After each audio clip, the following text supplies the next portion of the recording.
Test 1, 2, testing. Just give it a minute, see if this is working. Let's see if I can load up this live chat.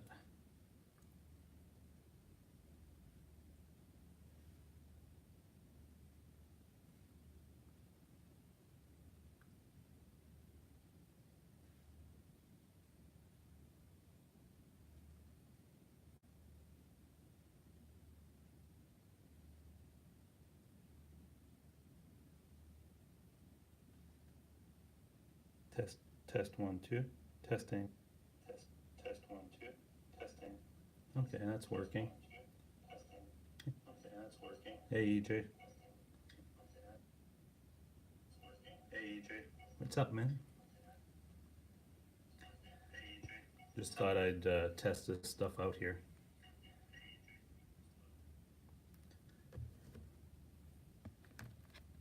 I'm in Toronto tonight.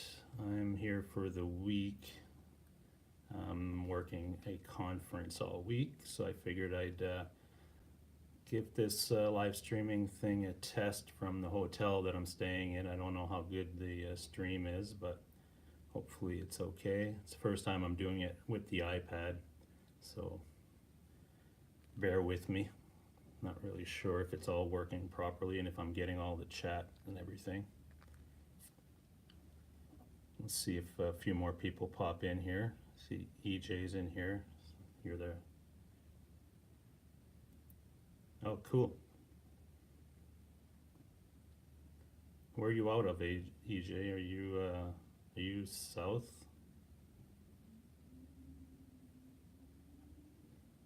I know you work. You're a mechanic, right? Yeah, I'm here for the week. Just working a conference. My day job is a videographer, photographer, and working a conference here in Toronto that I have to do a bunch of stuff for. You'd figure part of my job is a lot of live streaming events, but I never live stream myself, so it's kind of weird. So I just wanted to check it out. Went to a music store today in Toronto. There's a big music store called Steve's Music, and I'd been there a few times, long time ago, but while I was here this afternoon, I took a stroll over. It's a very old shop, but it's been there forever. Um, Not that great of a selection, to be honest with you, for the stuff that I'm interested in looking at. They had some nice amps and things, but guitar wise, not a whole lot of stuff there. Hey, Dave. Dave R's Guitars is on.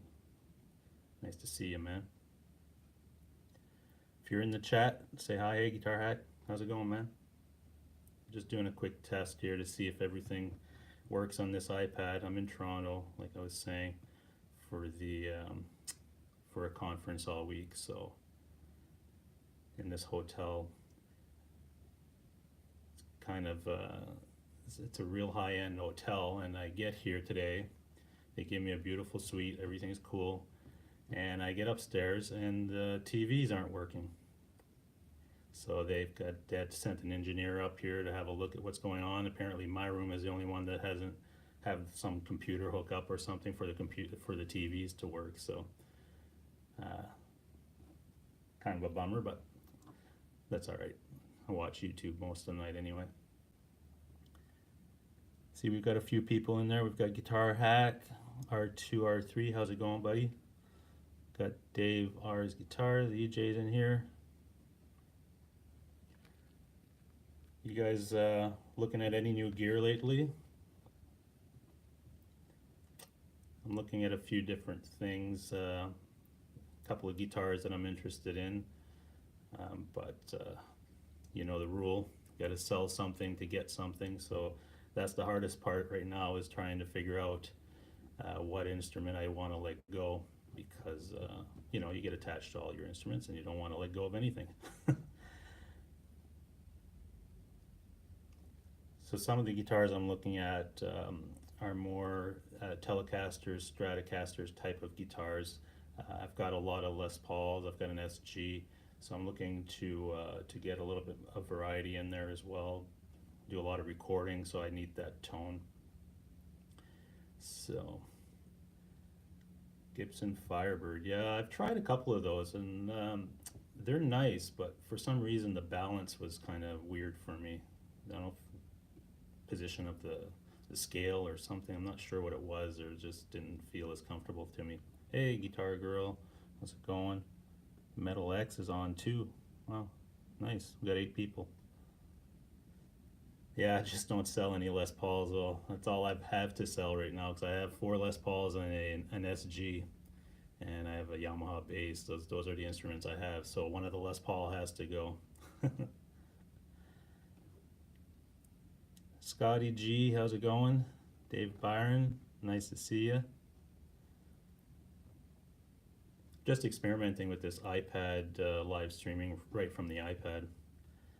Like I was saying, my main job is a photographer and a videographer, and I work for a large college in Ontario here, and a large part of my job is doing live streaming events, so you'd figure I know what the hell I'm doing with this stuff. But I've never live streamed personally, like just to do something, so figured I'm in Toronto tonight and kind of bored at the hotel, so give it a shot. R2, I'm going to obtain a 90s Gibson Les Paul Deluxe. Really? Nice.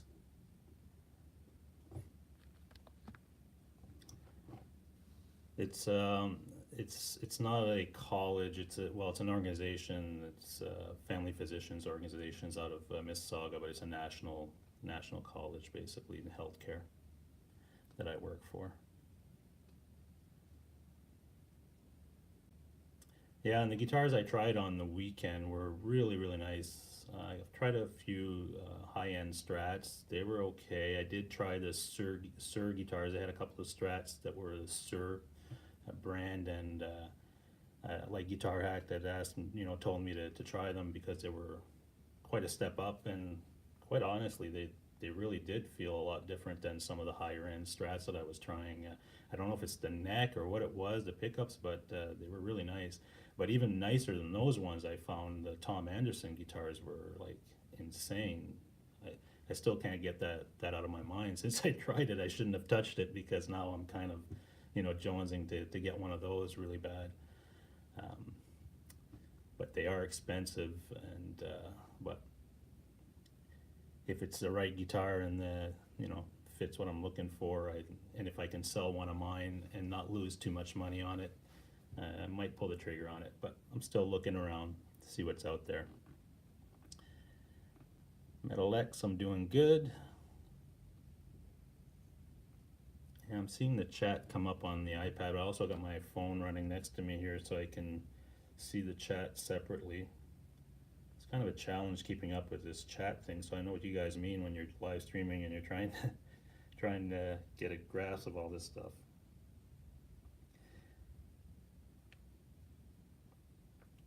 Yeah, I don't even know how to do that, how to give you a wrench.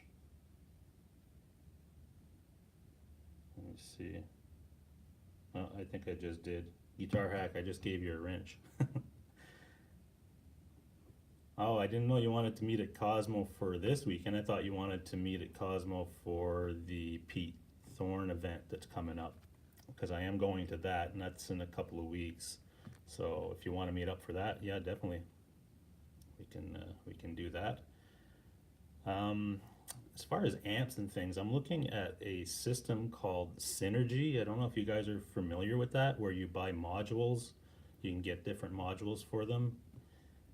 If you guys have any experience with that, let me know.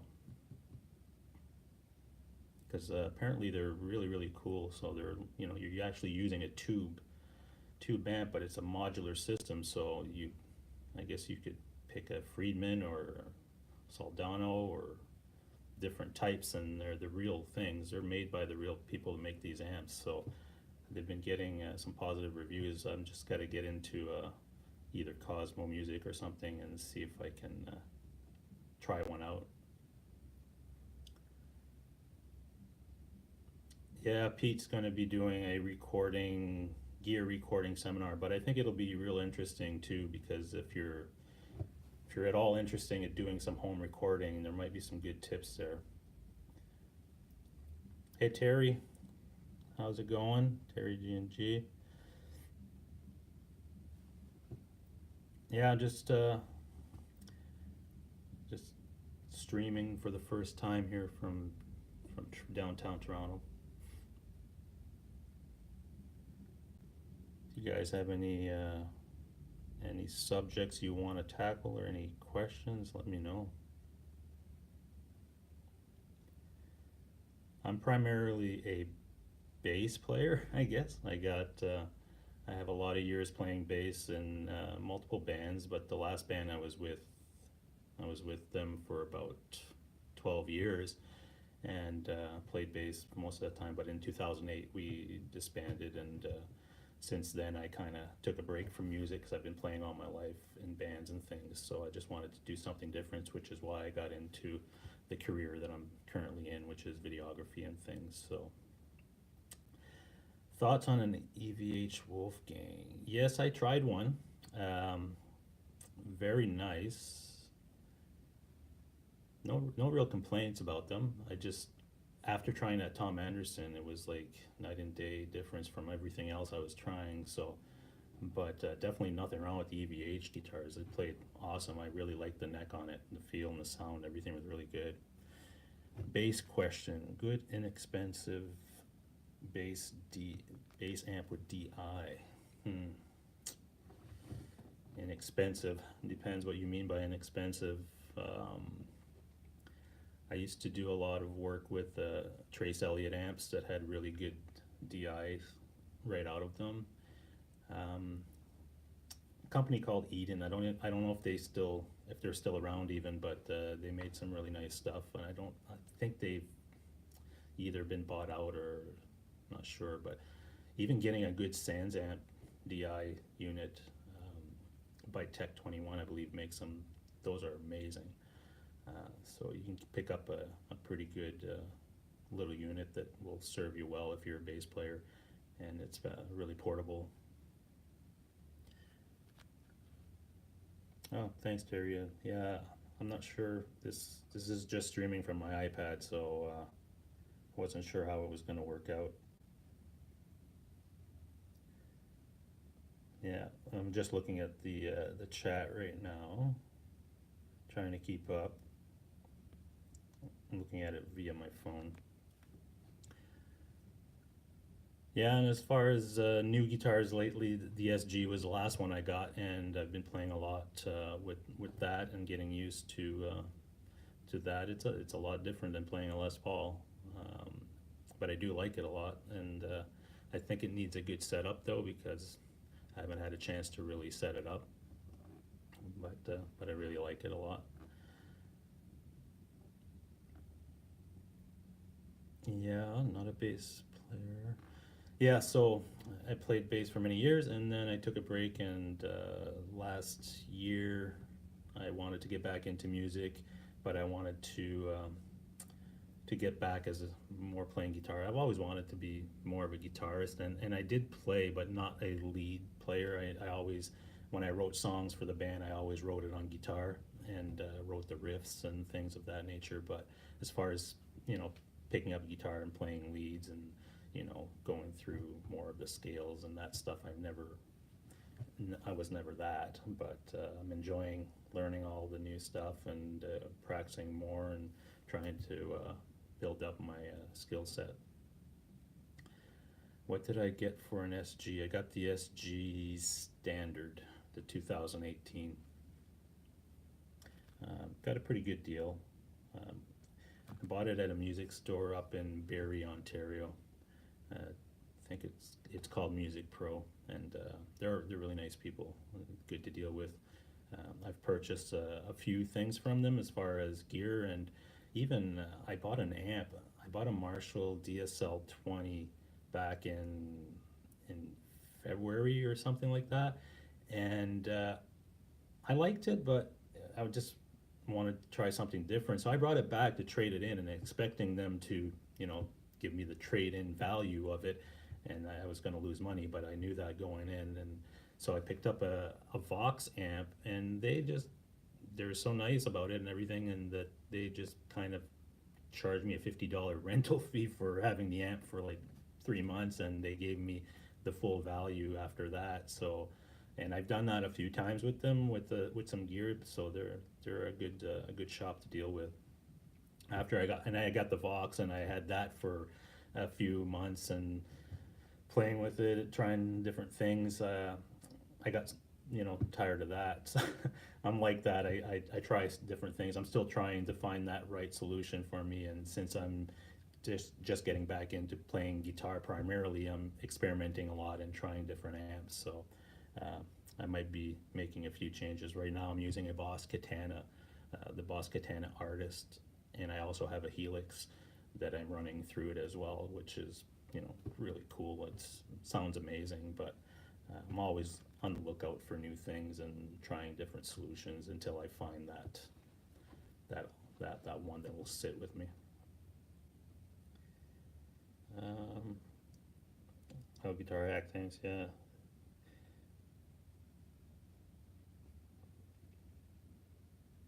What video editing do I use? I use Final Cut. I'm a Mac user, so I use Final Cut Pro as my main program, and I do a lot of audio editing in Studio One 4. Yeah, see you, Dave Byron. Nice to see you. Yeah, and other than that, it's mostly Mac products like Compressor and Motion and that type of stuff for most of my video stuff. The photography stuff, I use a lot of the Adobe products, so Photoshop, Lightroom, and that set of suites. A good audio editing program as well, which is free, and I think it's for both Mac and PC, is Audacity. So if anybody's looking for an audio program that's pretty versatile, and you can do some pretty cool stuff with, check out Audacity. Yeah, Terry Music Pro and the owner of the. Yeah, they're very cool, and they're good to work with because they give you fair value for your stuff if you're trading it in, and they let you try stuff. And I've had a couple of pedals that I brought home, tried them for a week, and then if I liked them, I kept them, but if I didn't, I'd bring them back and they'd take them back. So yeah, Audacity is a good program. If you got a Mac, I think GarageBand comes with them, and you can get a lot done with that program as well. If you want to step it up and do some more, professional mixing and things like that, check out PreSonus Studio One. They have a few different packages that are different pricing and stuff. I used the artist package, I believe, and it was only like $200 or so, but it's full featured. I recorded, I think I recorded 8 songs this year with it, and really quality stuff. Even that last song I did, the Iron Maiden jam that I did, I recorded all that stuff using that. Reaper is really good. I used to use Reaper before I went to Studio One. Yeah, no complaints. I think I liked the interface of Studio One a little more. It was I don't know, felt a little bit more polished, and then I got used to it. So, and PreSonus makes some really good stuff. So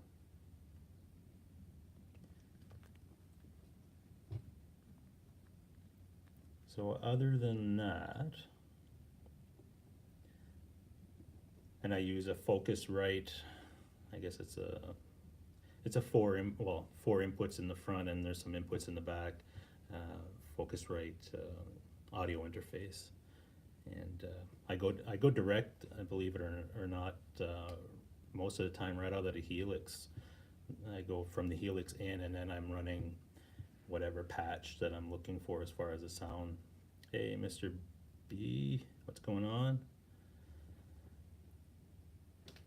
Yeah, the Helix I had that unit. I bought it back in January, and I've been on and off with it, but it's really good. I mean, I know a lot of people kind of about modeling, they're on the fence with it because, for whatever reason.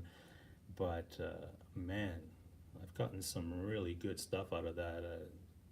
No complaints. I think if you're willing to invest a little time into learning it and doing some tweaking and going online, doing a little research on how to really set up an amp model or something like that, what you can get out of those units is pretty impressive. Never tried the Axe Effect or the Kempers or anything like that, but I'm sure they're all very good.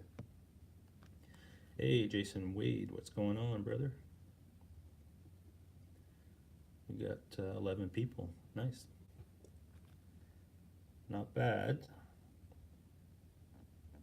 Just figured I'd do a test stream tonight since I didn't see anybody else was streaming, so hang out for a little bit and see if we can get some good discussion going. Guitar Hag, did you see any news about Kiss and Paul Stanley controversy? I saw that online today. CR2R3, thanks for stopping in, brother.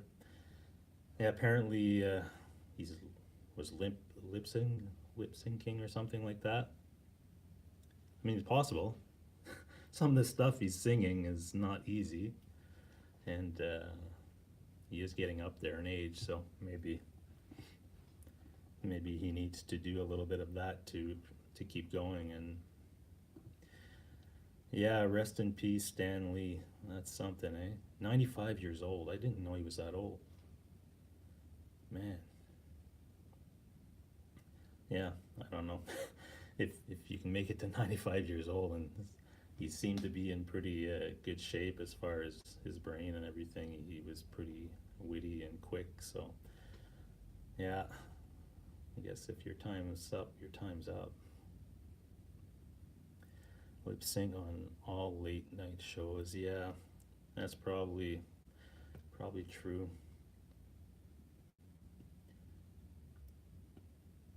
But I think some of the clips that came out from the Kiss controversy or whatever, they weren't admitting to it and they were blatantly doing it. So I think that got a lot of people upset, saying, listen, if you need a backing track and you need something, at least, you know, when you're brought to task about it, admit it. But they weren't, so they took a lot of heat for it. Kind of videography I do, well, my full-time job is working for a college, so I do a lot of interviews and marketing videos and so forth. My private projects vary from anything from motorcycle culture, because I am into a lot of motorcycle stuff, and music. I do a lot of music things, concerts and that type of thing. But yeah, it keeps me super busy. And it's kind of funny, I got out of music, and I used to lug like a lot of gear everywhere, and we'd play tons of places, you know, small clubs to all kinds of things, and I was always lugging a lot of gear. And then I got into videography and photography, and I'm lugging just as much gear now in that stuff, because bringing cases of cameras and tripods and lights, and it's crazy. Let's see. Yeah, EJ, creating videos for a living it's fun, but you know what? Anything you do, if you enjoy it a lot, that's great. But when you do it so much that maybe it starts becoming like work, it you know, depending on the project, I guess. Some videos I do are very cool, and I have a lot of creative I guess decisions and things that I make. I like those, but some of them, you know, it's just, this is what you're doing, and it can be, you know, not boring, but it's not as exciting as doing your own projects and things like that. So but like anything, you gotta when you start to get burned out on something, you gotta kind of step away from it and mix it up a little bit, which is why I'm very happy I'm back into music and I'm doing that, because it's giving me a little bit of that flexibility to do a few different things and not get burnt out on one of them, because the photography, videography thing, I've been like going nuts on that since 2008, so we're 2018 now, so it's 10 years of, and when I get into something, it's 100%. It's like completely obsessive sometimes.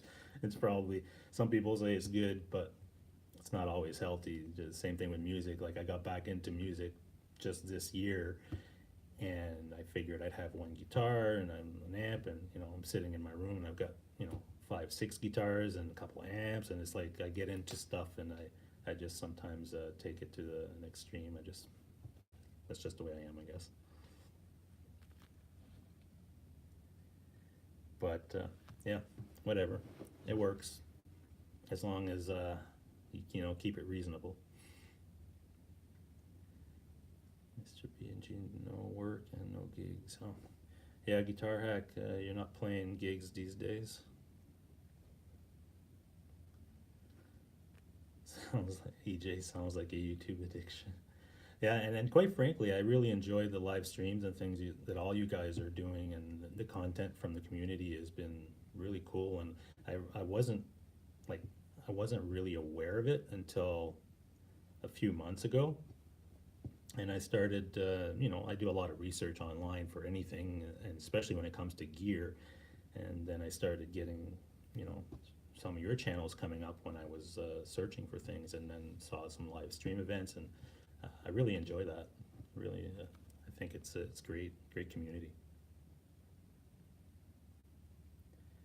And but like anything, you gotta take some time to practice and do other things, but it's all good.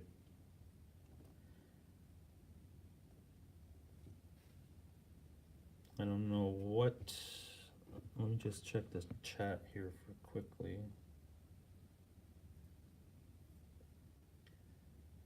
Yeah, Guitar Hack. Notice you said you only started recently, but you do a great job. Great job at doing the YouTube thing. And I enjoy that when you have some guests and things. I like the ones I like the best are the round tables where you guys have 2 or 3 of you on at the same time, and you have different subjects for discussion. I really like those. Yeah, Guitar Hack. We'll definitely hook up and do one if you want sometime. Thing with me is that I live up north, and the internet connection sometimes is a little flaky, so I'll have to do some testing when I'm at home to see if it's a solid enough connection to do a good live stream from there.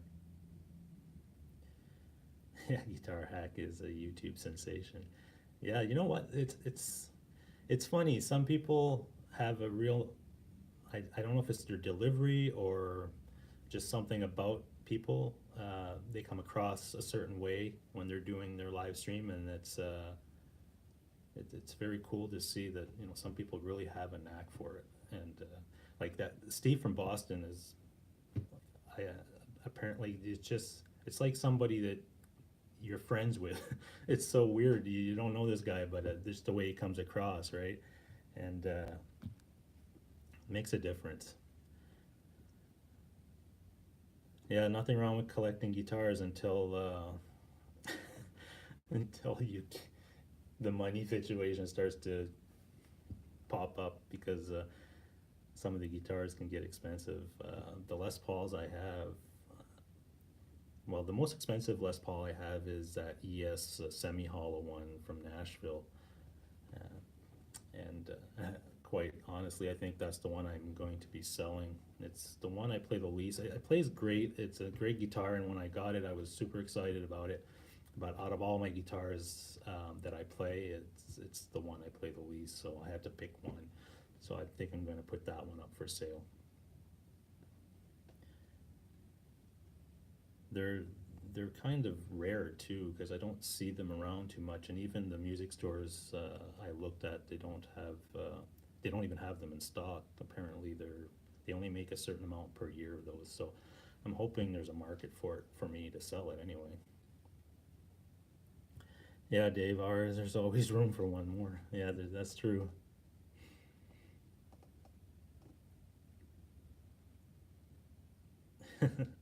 Yeah, Terry. Yeah, I think that there's a lot of good live streamers out there.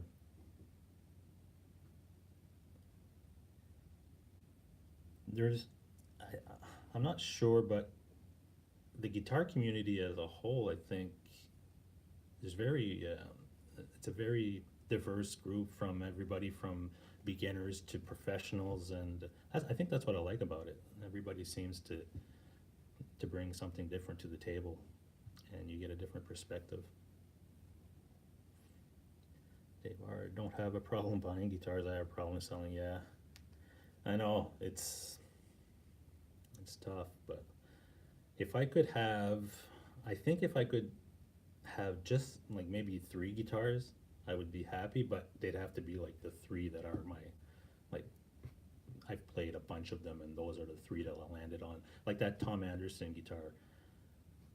If I had that guitar and maybe a backup or something, I think I'd be happy with that because it felt very comfortable and sounded great. So, but I know the feeling. I could get three guitars and I'd love them, and then I'd walk into some other store somewhere and I'd see another one and I'd be, oh my God, look at this thing, and here we go.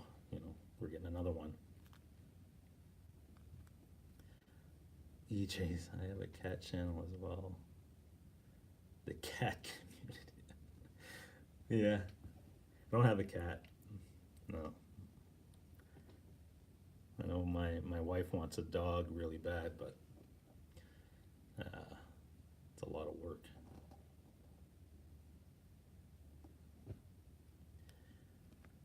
Yeah, and like I said today, I went out to a music store just up the road here, Steve's Music here in Toronto. It's a well-known place and it's been around forever. And I hadn't been there for, oh geez, at least 10 years or more. And I was a little disappointed, honestly. I walked in there and there wasn't that much selection. The place didn't have the same vibe or something. But I don't know, maybe because I was at Cosmos Music, which is a music store just North Toronto, and it's quite spectacular. It's a new building. It's pretty big. It has tons of stock, and so after being in that store and then going into the one I went to today, Steve's, I guess it was a big difference between the two. But I don't know, the people at Steve's seem very nice and everything. But I found that even like they only had, I think, maybe four Les Pauls. Like everything else, they didn't have a lot of selection.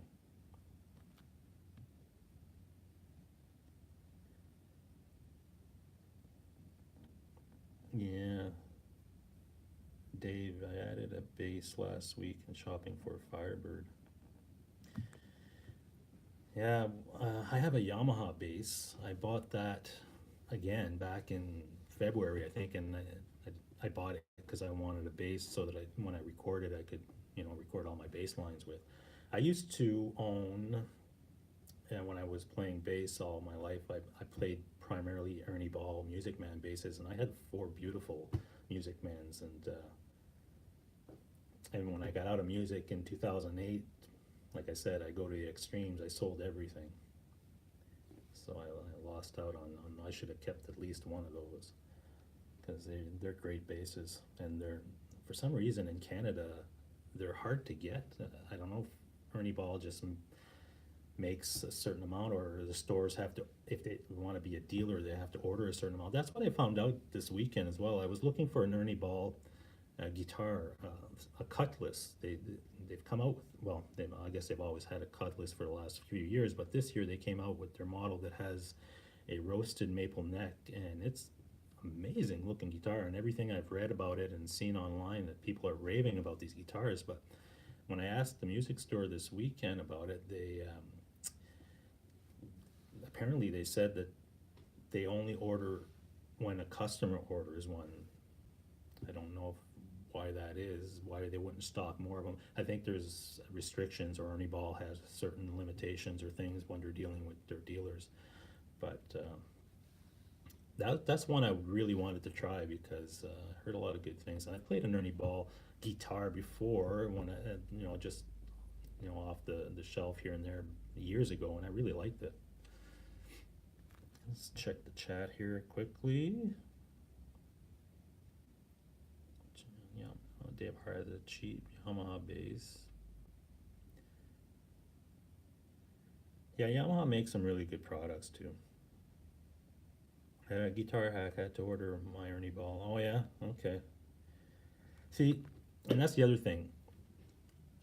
I looked at even ordering one because I saw Sweetwater had them in stock. They didn't have them in stock when I looked, and that was like on Friday or something. And then I selected, notify me when they're in stock, and all of a sudden 2 days later I get an email saying they're in stock.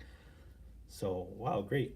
And then I thought about it, but I'm a little cautious of ordering something without having tried it, you know, and especially coming from. And then I found out Sweetwater couldn't ship me that particular guitar. Gibson's, Fenders, EVH, and there's some other ones that they can't ship to Canada.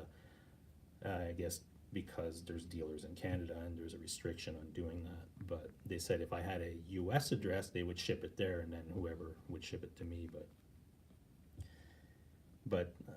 I was still kind of on the fence about even doing that because what if I get the guitar and I try it and it's okay, but it's not really what I was looking for. Then I've got to find a way to get that back, and a lot of hassle.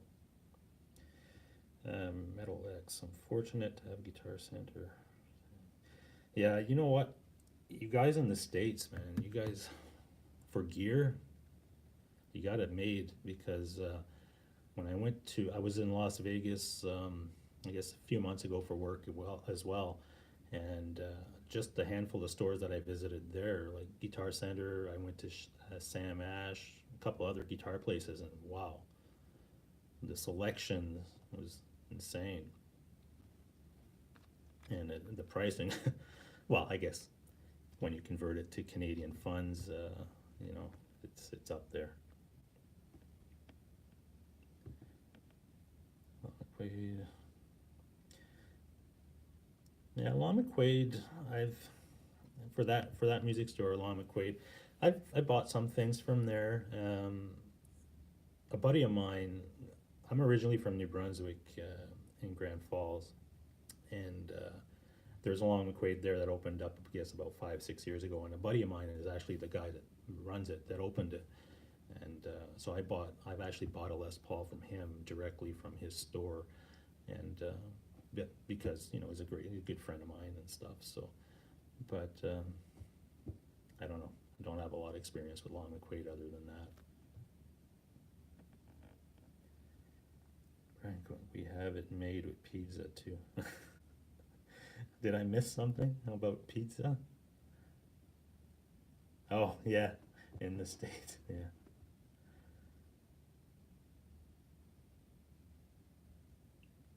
Guitar centers, small. Yeah, I guess guitar centers. They vary as far as good ones and not so good ones. Because I've heard some stories about some that aren't great. But Paul Liu, what's up, man? Paul Liu joined us. Mitch Heyman, how's it going, buddy? Just going through the chat here on my phone because it's on the iPad. It's kind of weird. I see it come up there, but it disappears quite quickly. So if I'm missing anything, just I guess you got to put that @ symbol and then my name, and then I'll see it more clearly.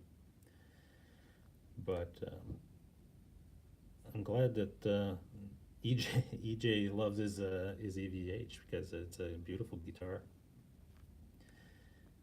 We can't get pizza here, only emailed, yeah. And it wasn't always, I thought EVH, like I guess because I'm just getting back into music and guitars especially, I always thought Ernie Ball was the EVH guitar, but I guess I was wrong about that. Because the original, I think, Axis by Ernie Ball was like what EVH is now, And I think that's the one that I tried years back, was an Axis guitar. Yeah, it used to be. That's what I thought.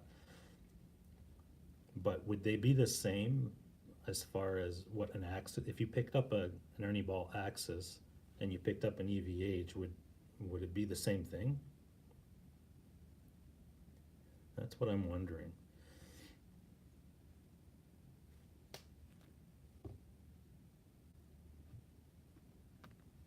Ernie Ball has the Music Man guitar line.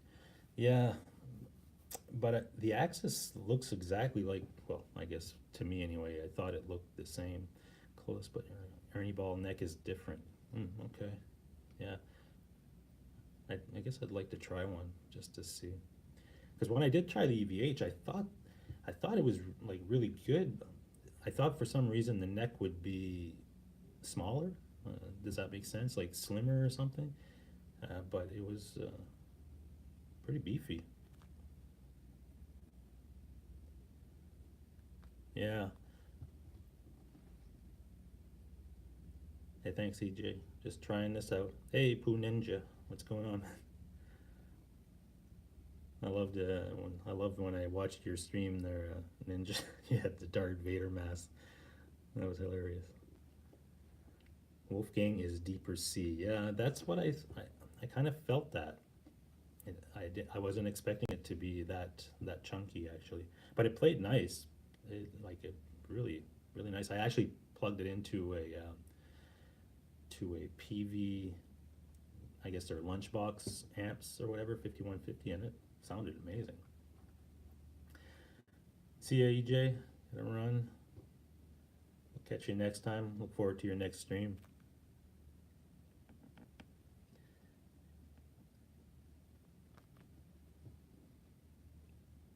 Yeah. So anyway, so I don't know what the next guitar is going to be for me. If I do sell that Les Paul, I might pull the trigger on that Tom Anderson, even though it'd be a little bit more expensive than I'd want to spend. But uh, I think it's worth it. A gem. You know what? I never tried. I guess I was never a big fan of Ibanez because maybe the look or something. I was never drawn to them. But I've heard a lot of great things about the gems and stuff. So, but it's just not my style for some reason. Like I'm drawn to Les Pauls and Strats and Tellys and those things for some reason.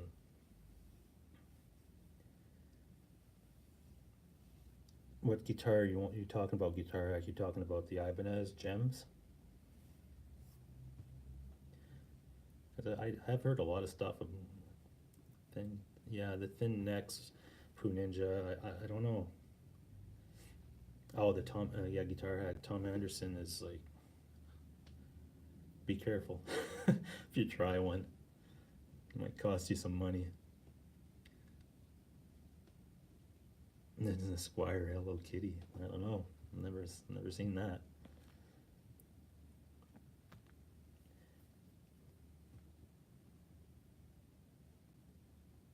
Yeah, I don't know, Jason. For some reason, I've always been drawn to Les Pauls. Even when I was a bass player, a lot of the guitarists that I played with that were in the bands always had those guitars, and I was always drawn to them for some reason.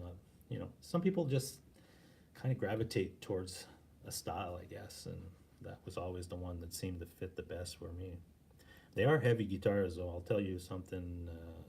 If I had to go out and gig again, spending 3 hours on stage with my classic, I think I'd feel it. Zach Wild loves the Hello Kitty guitar, yeah. Dave R, I have an Ibanez, very Les Paul like.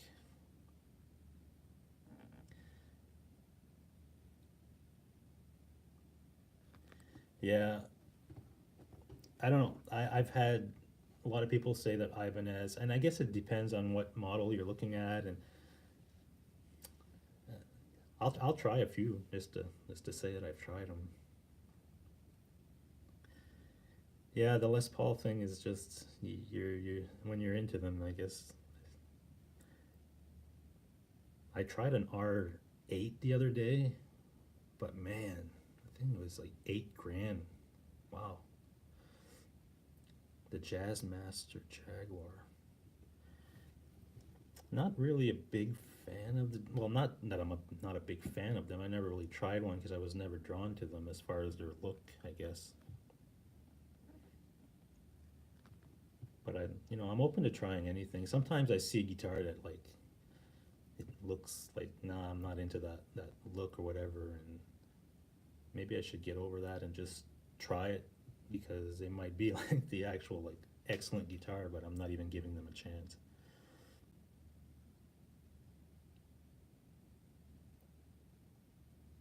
Yeah,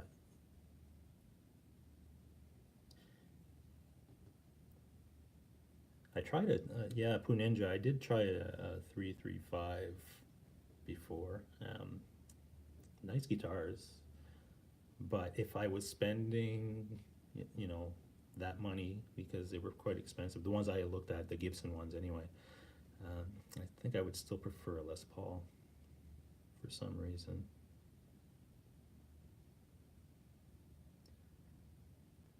And even the SG, I was never a huge fan of them before for some reason. Every time I tried one at the store, maybe I didn't give it enough time or whatever, but I would sit there and maybe it wasn't set up properly, but they never did anything for me. And then well, before I bought this one that I have now, I started playing around with them and then I tried one that I really loved. And then I was like, wow, okay, these guitars are really nice. Well, that's why I ended up buying one. Um, Guitar Hack, I have a 339. Oh yeah, cool. You should do a video with that 339. I'd love to see it. A Metal X says a Kirk Hammett signature ESP. Never tried one. Ernie Ball Music Man Access looks like an EVH. Mitch Heyman is saying that the Ernie Ball Music Man BFR Access looks like an EVH, but I don't think they have anything to do with EVH. Yeah, they're expensive too, right? Yeah.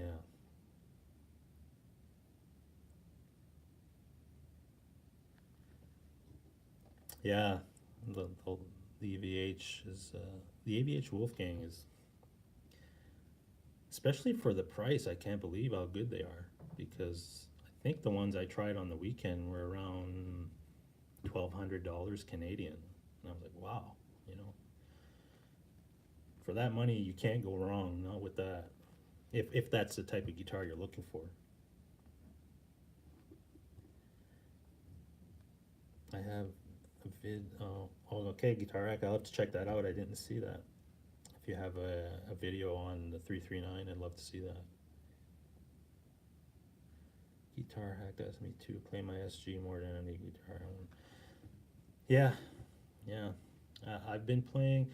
The guitar I play the most is my Gibson Les Paul Traditional, and I bought that one maybe 2 months ago, and it's weird because it does have a bigger neck, but it doesn't bother me. It feels super comfortable. And my other Les Pauls are like the 60s necks, which are, I guess, slimmer or smaller or something like that. And they play great too, but when I tried that traditional just for fun, and I mean, my God, the thing is feels so comfortable, and it's not heavy, and you'd figure because everybody said if you're buying the traditional, you're buying a pure Les Paul the way that it's no you know single coil splitting or any of that, no weight relief, or it's what it is, but it's not that heavy. I have a classic with P90s in it. That's my heaviest guitar, and my God, that thing is super heavy compared to my traditional. And the traditional is, I love the color, which is a tobacco burst, and the pickups sound amazing, and that neck is just beautiful. So that right now would be my favorite guitar of my collection, is that Les Paul Traditional. It is a 2018 model. Terry. Thunderbird bass a while back. Yeah, Jason Wade, that's 5,000 Canadian. Yeah, if you're spending 1,000, I know, it's pretty bad. Traditionals are non-weight relief. My traditional isn't bad. It's around. Yeah, I know, Dave. For some reason, I figured it would be heavier than it is, but it's not. Because I'm telling you, my classic, the one I bought, and I bought it this year. It's a 2018 classic. It has P90s in it. It's the heaviest guitar I've ever tried or that I've had, and it's heavier than my traditional. And apparently, the classics do have weight relief, but not this one. I don't think so. If it does, my God, I wouldn't want to weigh it without it. Hey, Pooh. Thanks for stopping in. Have a good night. You guys pay way too much in markup on duties. Yeah, I know. The duties, we pay a lot of taxes to, 13% right off the bat, and our money exchange is very, I think it's, worth 75 cents or something to your American dollars. So it adds up when you're buying something from the States.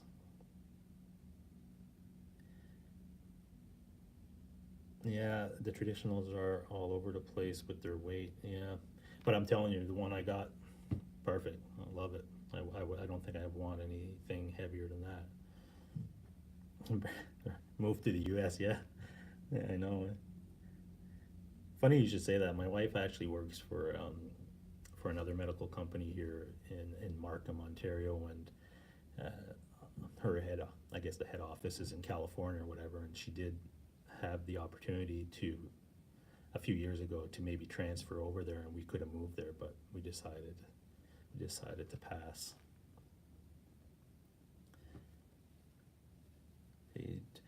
The other thing I was looking at today is, I don't know if you guys have any experience with these, but the Synergy amps, or yeah, they're amps. You use modules and things. Let me know if you guys have experience with those, because that looks like a pretty interesting system where you can just buy a different module. So if you want a Friedman, I don't know, B100 or whatever, you buy that module and you slip it into this kind of rack mountable or even an amp head, and then now you've got that preamp, and it's all tube. And some of the demos I've seen online, they sound amazing. So I'd love to maybe try that system out someday. Or is limited edition Maple Burst Les Paul R8. Wow, for 4,200. Yeah, if I could find an R8 for 4,200, that's pretty good for an R8. Dave R, my traditional is a feather compared to my 74 custom. Yeah, I can imagine. All three. Metal Wax Music, all three money you save on healthcare though. Yeah, there's a lot of benefits to being in Canada as well that sometimes people take for granted.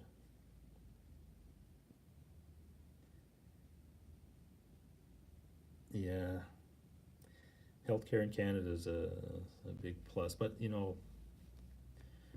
like Guitar Hack says, we pay for that. It's coming out of our pocket somehow. It's not people, it's free, but not really. But it's I appreciate having it.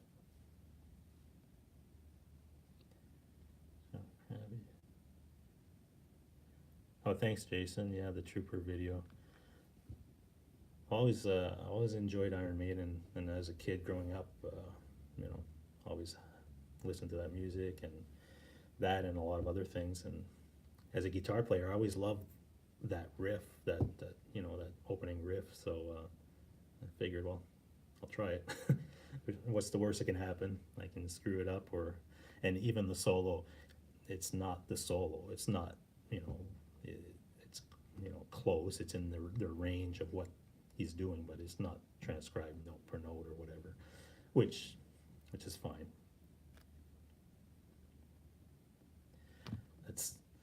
That's one thing. If I joined a band today as a lead guitar player and had to learn a bunch of covers and stuff, I think the solos would be my the trickiest part, because a lot of them, if you learn them, I don't know if you learn, like Guitar Hack, maybe you can answer this. Do you learn your solos note for note, or you just, you know, stay within the vibe of the song and add your own flavor to it? And that's something I think that would be a little challenging.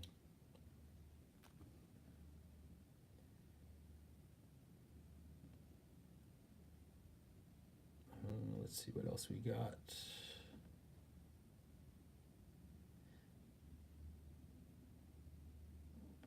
Thanks, Jason. Yeah, and that's one thing. Because I work in the video and photography industry full time, that's my job. It's nice if I can find a way to incorporate that skill set with the music part, because if I can do both and I enjoy it, I have a passion for both things. It's nice to be able to blend those two worlds and be creative at it and do something interesting. But it's a lot of work when you're doing that video I did for Trooper, the Iron Maiden one. I had, I think, 4 cameras going, and then I did the tracking with Studio One. So by the time I've done all that editing and that work and stuff, that's a full day of, you know, of work. And plus, not to mention the day or two prior to that that I had to take to learn the song. So a lot of people see videos online, these YouTube videos and stuff, and some people put out, they don't realize sometimes the work that goes into these things, man. It's, you know, you figure the guys that are doing this on a, you know, like Shane in the Blues or some of these other guys that are doing stuff on a constant basis, I can see why maybe they're full time at doing this, because it takes a lot of your time to do something that intense as far as editing and adding multiple shots and cameras. The next one I want to do is I recently got some different, I guess, clamps and things that I can put on my guitar, so I can put a couple of GoPros on there. So I want to try some different angles, getting the fretboard really close, and maybe doing some different angles. So that'll be interesting. I'll be trying that in my next round, which will be in a couple of weeks, I think. I'm not really sure what song I'm going to try, but I want to try some different techniques as far as the video part of it. Oh, Guitar Hack, I play main hooks and fill in the rest. Yeah, so that's probably what I'd end up doing, I think, is, you know, as long as you're within that range and you're, you know, you're playing still the vibe of the song, I think you're well ahead of the game. All right, try to learn note for note to a point. Mitch Heyman says he tries to learn note to note for a point. I do classic rock for the most part. Metal is too hard for me. Yeah, yeah. I guess it depends on the song. I mean, I'm a big Leonard Skinner fan, and I can play a lot of that stuff, and even some of the guitar work, the solos and stuff. I'm able to, you know, get pretty much note for note or close enough anyway. But some of the guitar stuff that they do is really good. I mean, some people think it's simple music, but man, they're great musicians. I saw them live this summer. They were playing in Toronto, and ZZ Top opened for them. That's the other band that was blown away by 3 guys on stage, and the thing sounded massive. Great musicians. And you'd think it's very simple and everything, but man, really good. But Skynyrd, geez, 3 guitarists on stage, and a lot of it, they all have their own parts. They all blend together. Super tight band. I saw them back in 92, 93, I think, and I hadn't seen them since, but I've always been a big fan, so I went this summer to see them, and they're really good. Let's see. What's a good entry-level software for Windows 10 video editing? I'm looking for some. Been using my iPhone app. This sucks. Yeah, I don't know. Windows, I'm not a Windows guy. I'm a Mac user, so a lot of the stuff that I work on is Mac. I think for Windows right now, the best option, it's probably Adobe Premiere. And there is a little bit of a learning curve, but I think if you could get past that learning curve, it's so powerful. I mean, you can do pretty much anything with that. but it's not free, obviously. You have, and it's all subscription based now with Adobe, so you're paying, like I pay, well, I do it through my work, so I buy the full suite and it's like $50 a month. So it's not cheap, but if you just needed that video program, let's say, I think they have a package for like $10 a month or something, and you have access to it. But yeah, you'd have to check with the Adobe, just go to adobe.com and see. Other than that, free software, I'm sure there are some, I just don't know them. Jason, I use Shotcut. Yeah, Shotcut, I've never heard. Interesting. If you're using an iPhone or an iPad to do your video editing, look at a program called Luma Fusion. It's probably the best editing program that's on a mobile platform, and it's super powerful. If you got an iPad, which the screen is big enough to actually move around in and do some editing, it's actually pretty good. And yeah, so the program's called Luma Fusion. Just type that into the app search, and they have a free version and they have a paid version. And the paid version isn't even that much. I think it's like $20 or something like that, but super powerful, especially if you're doing it on mobile. You could actually shoot all your stuff, Jason, with your iPhone, which has a better quality camera in it than the iPad, and then transfer those files to your iPad some way, and then edit with your iPad if you have an iPad.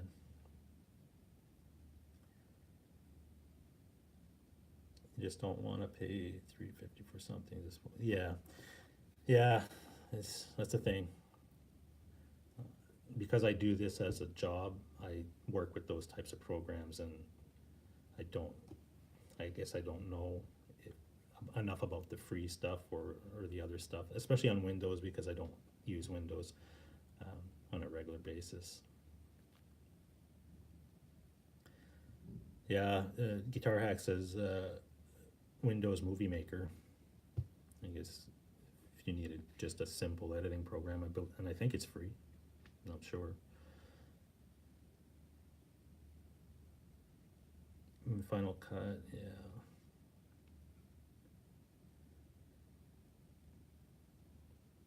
Yeah, let's see what else we got here in the chat.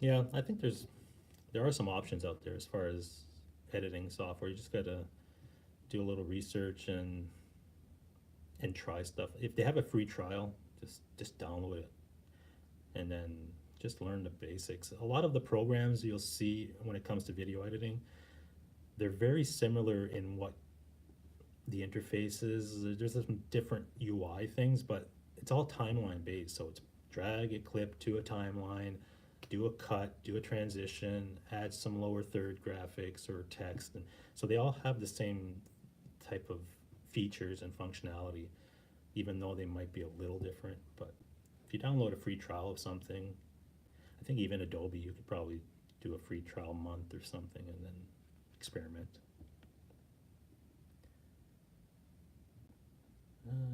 Mitch Heyman, I had trouble Movie Maker on Windows 10. Yeah, Windows 10, for some reason I've heard a lot of issues with, if you had an older program or something, and some of the, I don't know if it's drivers or something was causing issues. I know with me, I use something called a TriCaster for my work, which is a main like live streaming platform. And when Windows pushes up an update to their systems, because that system is based on Windows, we're told not to update for a few months anyway, because there's always bugs, there's always something. And that software that we use is crucial to what we do, so we cannot chance it. So if something goes wrong, then we're screwed.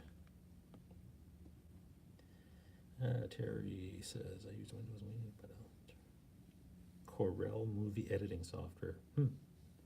I know of Corel, but I didn't know they had a movie editing software. That might be something to look at. Hey, Sonia's here. How's it going, Sonia? Vegas Pro. Yeah, Vegas Pro is a good tool as well. Don't know what it costs though. Mitch Heyman says, seems like all the good videos on YouTube are done with Final Cut. Well, Final Cut, if you've got a Mac, and you buy Final Cut, the Final Cut Studio even, it's $300, but you get all of Final Cut and you get all the updates for free. When I bought Final Cut this is back in 2010, I think.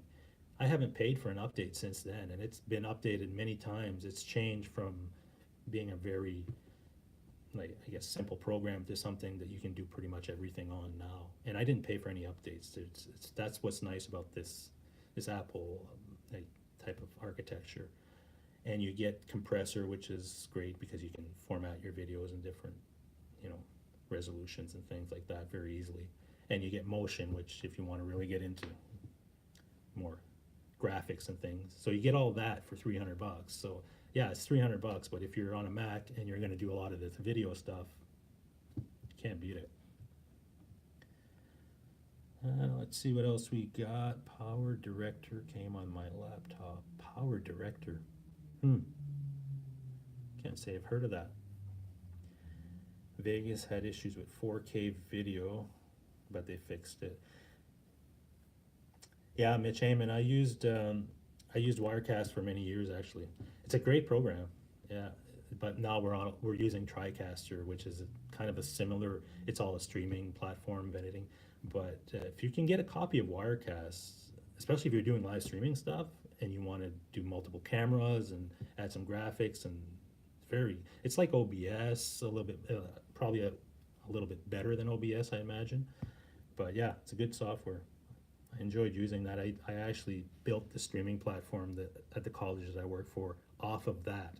So what I did was brought streaming to the college, and I had to do a proof of concept before they gave me any budget to go buy the bigger stuff that I was looking at, which was a TriCaster. But I started with, Wirecast. I bought a Pro, I think it was a Pro license. It was $200, but I was able to do everything with that, and the college loved it, and they approved the budget for what I needed moving forward. So yeah, check out Wirecast if you guys are just doing any streaming. Magic, let's see what else we got. Sonia says Magic has different versions of video editing software from $50 to $500. Yeah, so Jason, there you go. If you do a little bit of searching online, you'll probably find multiple options for you. And again, just get a free trial, and you'll know before you spend $1 if you like it or not. Let's see. Middle X. It took me 4 years to know my way around it. Yeah, it depends how often you use it.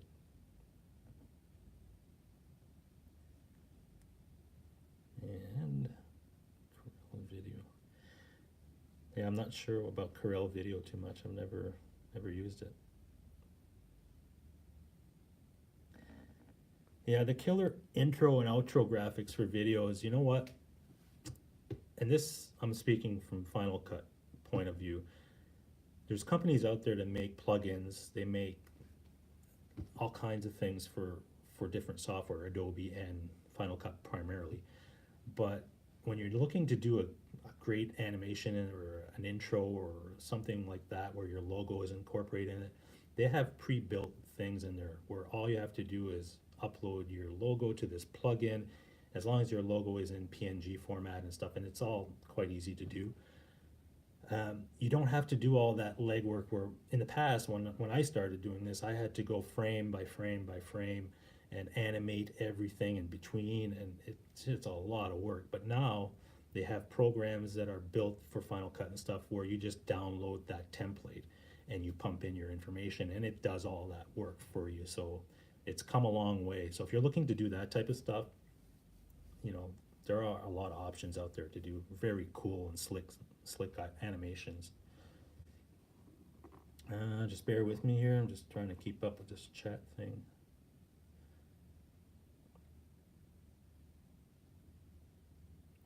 Oh, Jason, don't worry, man. It's no sweat. We can bring the conversation to video, to guitars, to whatever you want. Mitch Heyman says, I have a legal license of Wirecast, but it's an older version. They want to charge. Yeah, that's the thing with Wirecast. you can buy it at a good price, whatever version you're getting, but when they come out next year with the new version, they're gonna give you an upgrade price, which would be cheaper than buying the whole thing, but there's always a cost, so. But sometimes you don't even need that upgrade, you know, because the features that they might have added to that upgrade, really, you have to determine if you need those features, really. That's what it comes down to it. And if your version you're using now is running for, you know, really good on the computer that you're using, then there's no need to upgrade. Maybe you wait another round of upgrades, maybe the year after, and then do your update at that point, if something's really changed. Let's see.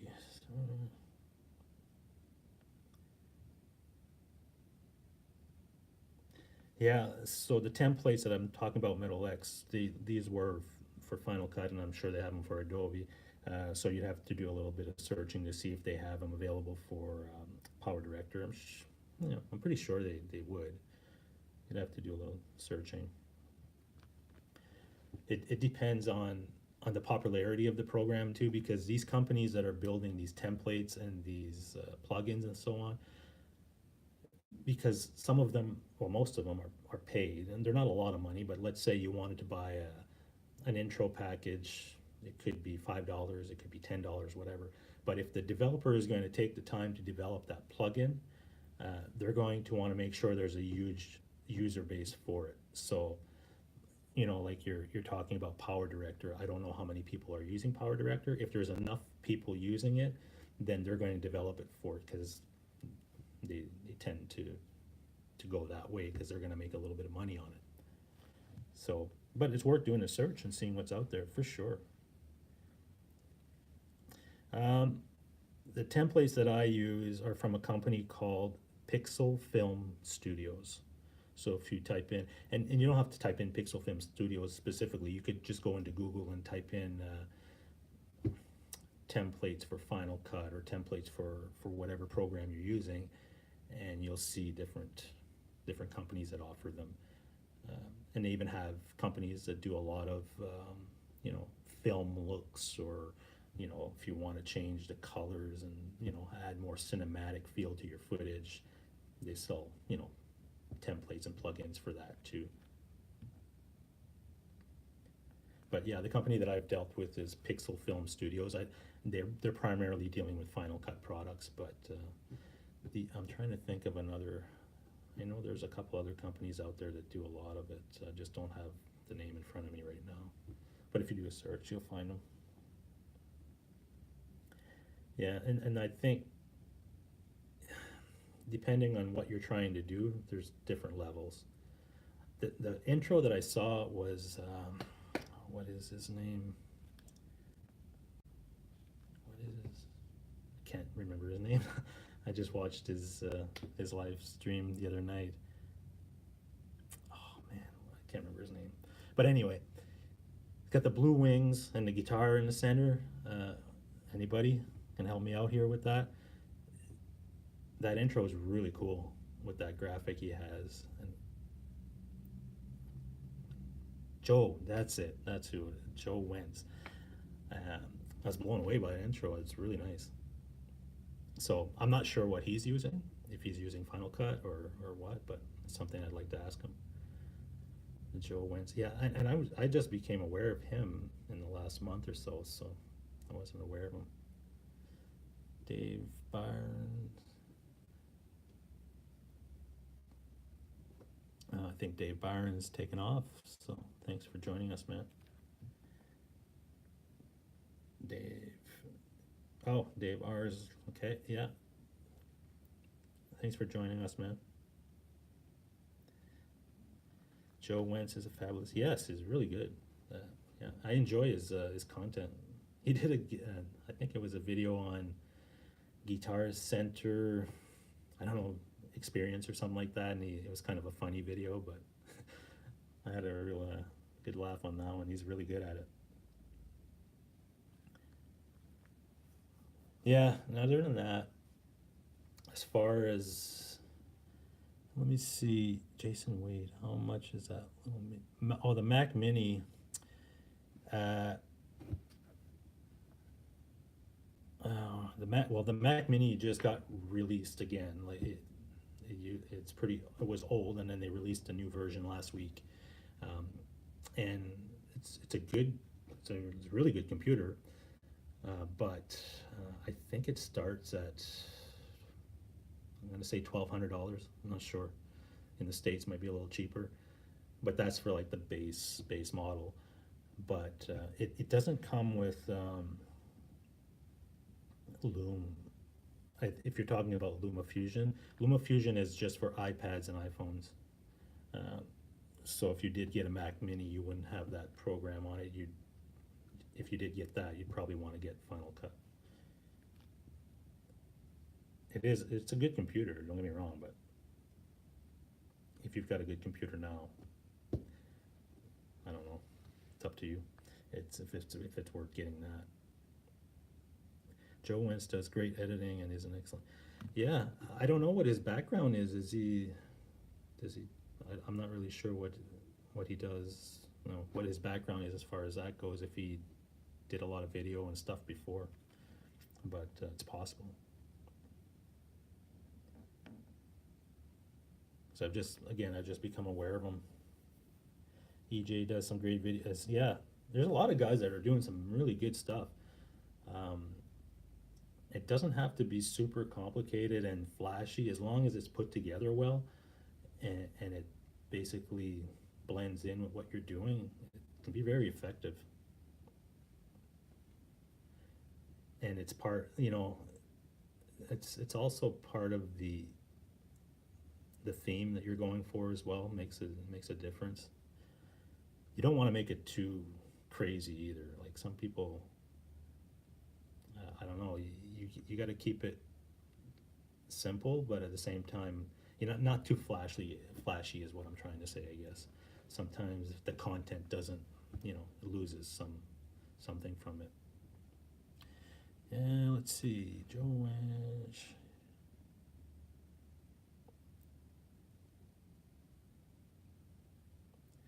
He's a blue collar truck driver. Who is? Joe? Oh, cool. I noticed that he started working with some green screen stuff. And that's cool too. If you can get into, you don't need a big space. You just need a couple of lights and a green screen. And even using something like Wirecast, and I believe OBS can do it too, and that's a free software. You can do some pretty cool stuff with that green screen, because I use green screen all the time to make a virtual set and all that stuff. So you could be sitting in this hotel room here and put a green screen behind me, and I could make it look like I'm in some major studio. And some of them look really cheesy, and some of them look really good. It just depends on the virtual set that you get, or what kind of background you're putting on, and it has a lot to do with your lighting. So, but that's some fun stuff too. Let's see, Lando, of course, Shane was really good. Yeah, Lando and Shane, all these guys, they're creating some good content, and it's quality. Like, I mean, as far as the video quality is really good. Brian Cote, when I use Wirecast, I use a green screen.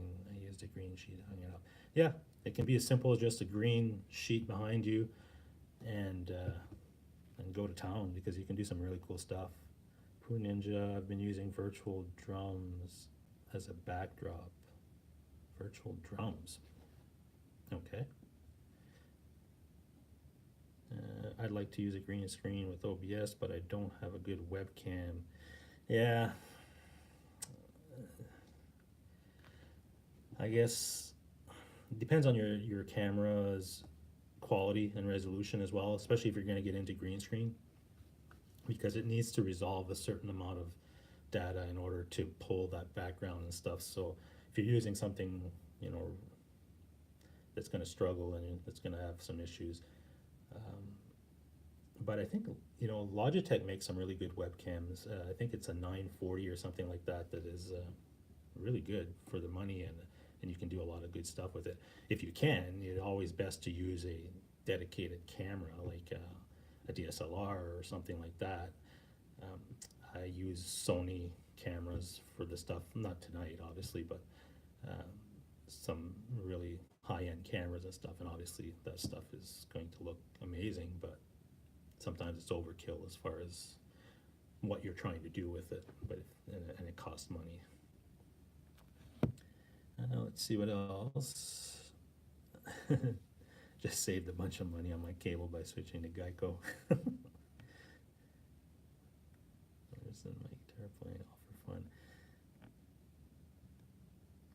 Yeah, video editing is fun, and as long as you keep it that way and you don't get too stressed out about it, there's always something new to learn. It's just a matter of doing it. Once you do it a few times, you start to get the hang of things, and you get better at it, just like anything else. You know, play guitar for a day and then play for 2 weeks. You're going to get better, right? It's just a matter of putting in the time and doing a little research on things that might be a little challenging at first. How does this mic sound, by the way? I'm not using a mic. I'm using the iPad for everything right now as far as video and audio. So let me know how that sounds, because I'm curious myself. Because you can get mics for these iPads and stuff that are pretty good. It sounds good. All right, cool.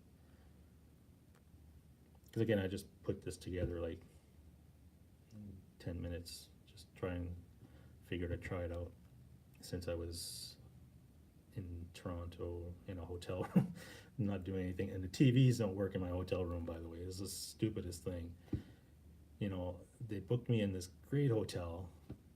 I got this huge suite. They put me in this junior suite, and it's all good. And then I get up here, turn on the TV, they don't work. So they had to send an engineer up here. He looked at it, and he's like, well, it's going to take, we're going to have to look at it during the day tomorrow. And it's like, really? So anyway, so I figured I'd fire up the iPad and give this a shot. Jason says, what amp sound software do you use? It's a bit low, it sounds very clear. The amp sound software, well, I usually plug directly from my Helix into my Focusrite and then right into the software, like Studio One. And I guess recently I've been using a Friedman BE100 amp model into my Focusrite from the Helix, and that's how I've been. The last couple of videos I was using just that, and right now I love the sound of that. Right, it's doing everything I need. You can also go, like, I have a Katana, and there is a line out of that, and I can get a good sound out of the Katana using the Boss software and the pedals that they have. And I've done a few things with that going directly into my Focusrite, and that sounded really good too. So that's what I've been using, those two things. But the Helix has been, geez, so versatile what you can do with that thing, especially for recording. I don't know if I'd be using, well, I might use it live if I ever played live again, but for recording, man, it's amazing. Let's see, it's not compressing real bad or anything. You should crank up the amp and see what happens. Yeah. Well, they should move me to another room. Yeah, they tried, and all the other rooms are all, because we're at this conference that I'm working at here in Toronto, and it's a huge medical conference, so all the rooms are booked. And so what they did is they paid for I had ordered room service tonight for dinner, so they paid for that. And if they can't get it fixed tomorrow, they're going to probably, do something else for me, I guess. So it is what it is. Mitch Heyman, your video, really good. Yeah, well, the Wi-Fi, that's what I'm using. I'm using a hotel Wi-Fi, so I guess it's good enough to do this. Metal X, I use PreSonus Audio Box. Are you using, is that an interface, Metal X? If it's an interface, yeah. And PreSonus makes some really good stuff. Poo Ninja, are they full? Yeah, they're full. Mitch Heyman, you have high-end stuff. As far as guitar stuff, I don't know. I mean, I've seen a lot more expensive stuff out there, but the Helix is, and I'm using the Helix LT, not the full, the whatever that, they have another one. So the one I bought was a Helix LT, and I bought it, I guess 5, 6 months ago or whatever. I think I paid $1,300 for it. But now they've got this new thing called the Helix Stomp, which is just a smaller unit of what I use. And I think in the States it's only like $5.99 or something like that. But it has everything that the Helix has in it. It's just that you have to maybe add an expression pedal so that you can do your wah or your volume. And you can put 6 blocks on it. What that means is with a Helix, you can put, I believe, 20 blocks on it, and a block is just like, okay, I'm adding a delay and I'm adding a chorus and I'm adding this. Everything you're adding is a block. So with the Stomp, you've got 6 spots you can put on there. But quite frankly, I'm using the Helix LT, which I can put a ton of stuff in, and a lot of times I'm not using more than 6 or 5 of them to get to where I need to be as far as the sound that I like. So that's a good option too for anybody that's looking for a little bit of something different to add to their kit and to do some recording with, or even to play live, just to bring a little box with you. It's pretty amazing what you can do these days.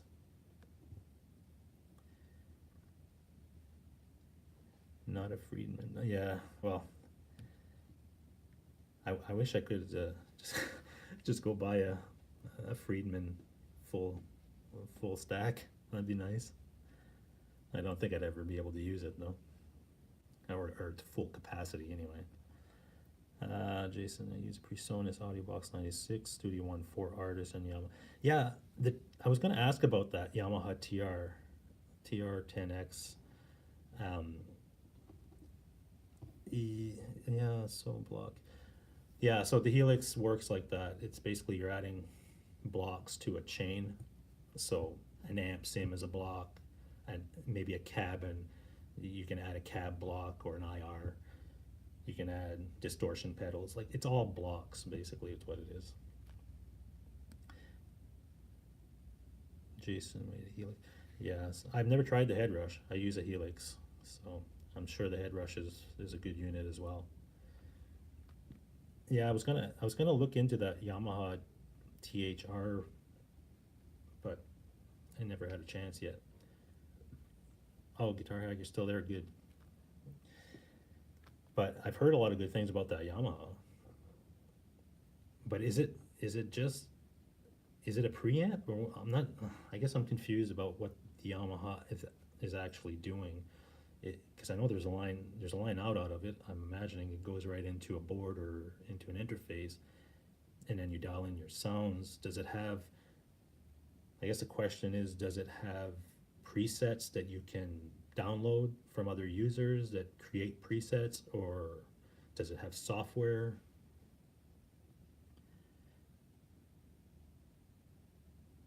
Yeah. It's a small practice that sounds killer. Okay. But it's not an amp. Like, is it an amp? Like, can you plug a speaker cabinet into that thing? I guess that's what I'm confused about. Paul Lou, I've been using Fractal AX for a while now, and I can't believe the sound. Yeah, the Fractal stuff looks like an amazing piece of kit, that's for sure. Every time I look at it, though, it looks more complicated than the Helix. Maybe it's just because I'm used to seeing the Helix interface, but yeah, the Fractal stuff has always been getting a lot of rave reviews, and I've heard a lot of good stuff when I've heard people using it.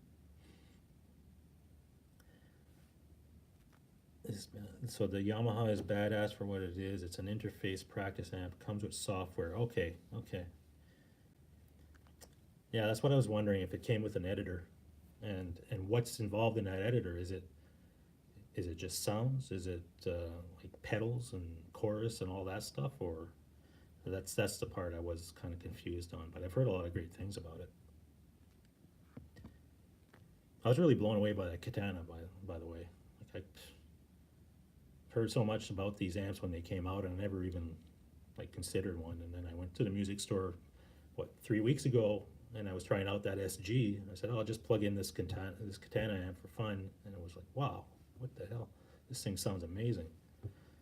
Then I ended up trading my Vox. I had a Vox AC15. Was not that I didn't like it. It just for the type of music that I'm into, it just wasn't cutting it. So I traded that for that Boss Katana, and really happy with it. It comes with Cubase. Oh, the Yamaha comes with Cubase? Yeah, Cubase is good. But I don't know if you're already using Studio One, I'd stick with Studio One. Funny, I've been mostly using my Katana 100 for a couple months now. Yeah, I was blown away by it. And lately, just this weekend actually, what I did is I took the line out of my Helix into the effects loop of the Katana, into the return. So I've got whatever I'm running into the Helix right into the power section of the Katana and use the speaker from the Katana. So I get that sound direct from an amp. So if I need the amp in the room or whatever, then I get that. And then I've also got, if I click another channel on the Katana, I've got whatever I set on the Katana. So it gives me another whole set of tones right at, at my feet basically. I can just hit the switch and go. So that's, I got to experiment a little bit more with that, but that's really cool. Yeah, Guitar Hack, you say that the other guitar player uses a Katana in your band. Sounds great. Yeah. I can't argue with them. I mean, does your guitar player in your band mic that amp, or does he go direct out to the board with it? That's something I'd wonder, because I went direct out of my Katana. I set a good tone out of my Katana, and then I went direct out into my Focusrite and did a recording with it, and it sounded the same to me as far as what I was hearing from the speaker and what I heard out of my monitors, my computer monitors, as far as the sound and the tone. So I guess you could technically just go right to the board with it and get exactly that sound. Mitch Heyman, I could not get Cubase to work right.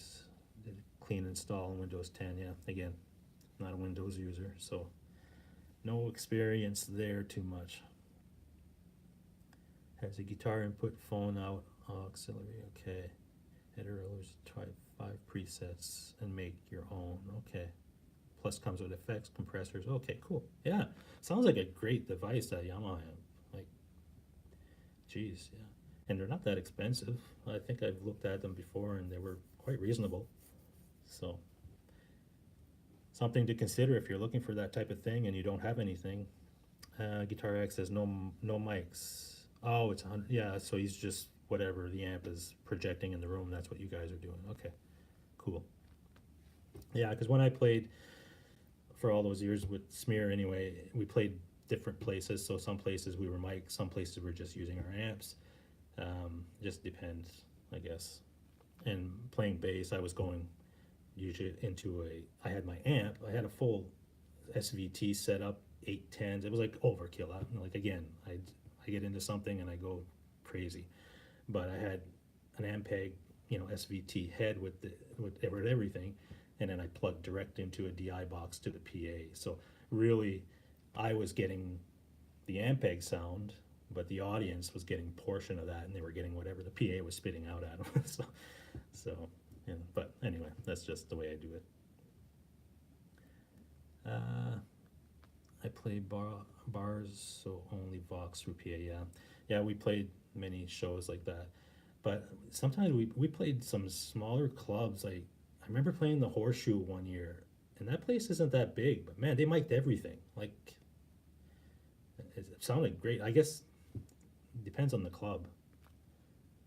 But we played some places that weren't huge, and I thought, why are they using mics and PAs? And like, I understand that they want to mix the sound properly, but we were still very loud on stage. And then I asked, I had a lot of buddies that were there watching the show, and I said, how did it sound? And it sounded amazing, but they were hearing it from the PA. So I guess if you got a good mix and a good sound man, they can make a difference.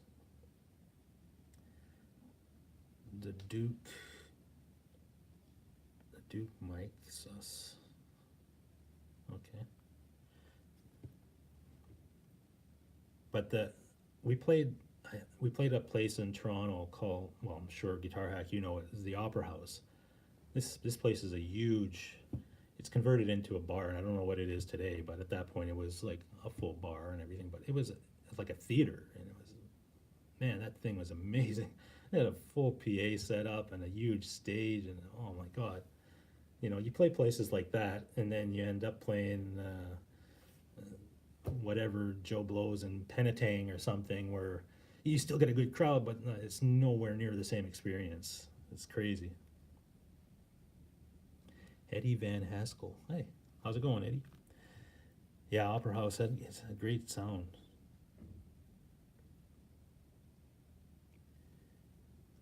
Well, played cooler places. I don't know. I played what the thing with Smear.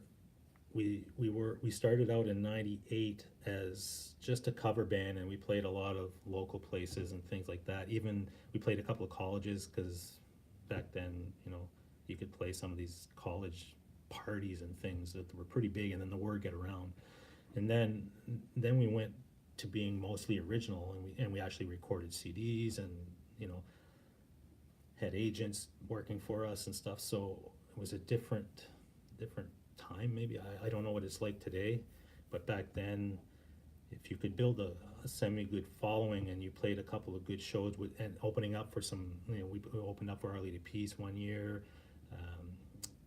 I think Tea Party was a part of a festival that we were in, so their people got to know us, so then we had a couple of contacts. So building up that community, that infrastructure, helped us get into a lot of these places like the Opera House, or you know, the Hard Rock here in Toronto and things like that. We had our CD release party at the Hard Rock Cafe downtown, and that was cool. So, but it's just part of growing that thing. And then we were mostly original again, so we weren't playing always like 3 sets a night type of thing. So it's different. It's different. R2's back. Cool. But it's just a grind, man. Oh my God, we played so many bars. One year we played so many shows that sometimes it's too much. Like, the amount of work sometimes people don't see. They see your 1 hour or 2 or 3 hours that you're on stage and you're having a ball, and you know, it's great, but they don't see all the other parts of it. Like, after the show, you gotta pack all this stuff and, you know, leave, and you're driving 2 hours to get back home wherever you're playing and things, or to set up. You're driving there to go set up, and all the practice and rehearsals. So there's a lot of stuff that people don't see. But it was fun. I enjoyed it. Let's see here. Guitar Hack. Do they play Pink Floyd? I don't know what it is with Guitar Hack and Pink Floyd, but he seems to be getting a lot of that type of comment. Must be a big Pink Floyd fan.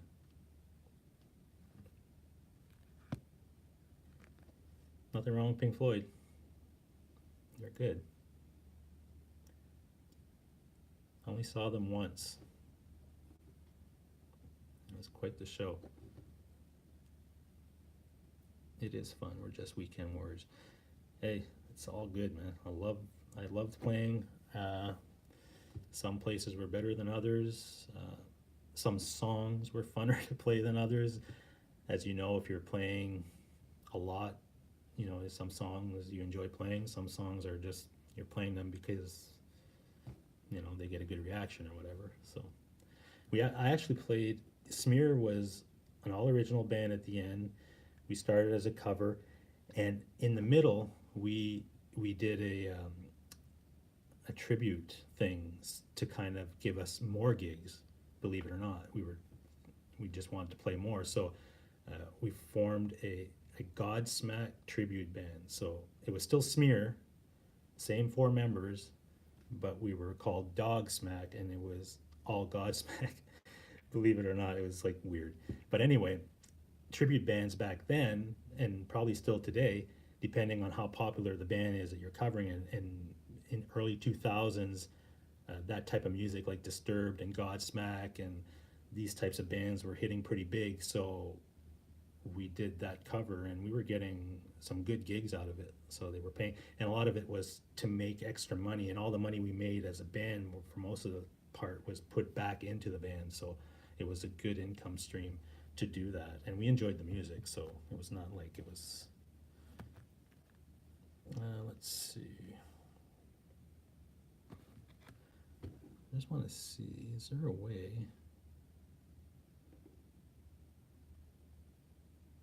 Oh, thanks, Mitch Heyman, ZZ Top, White Snake Jam. Yeah, I actually got that. I was listening to a Joe Bonamassa recording video or whatever, and he does that whole thing. He plays that part, and he adds a couple other things in there that I didn't do, but I really liked the way that he incorporated that White Snake part into that ZZ Top medley, and it was fun to do. For some reason, my live chat here, let me just see, on my phone, it's not showing up. Let me see if there's a way. Live chat, oh, message visible. Oh, okay, there we go. Cool. Now I can see your messages on my iPad.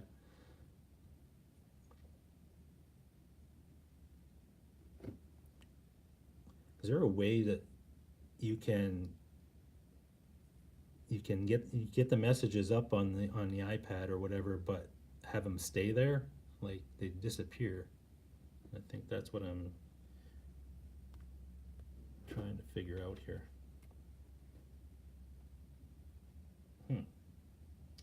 Okay.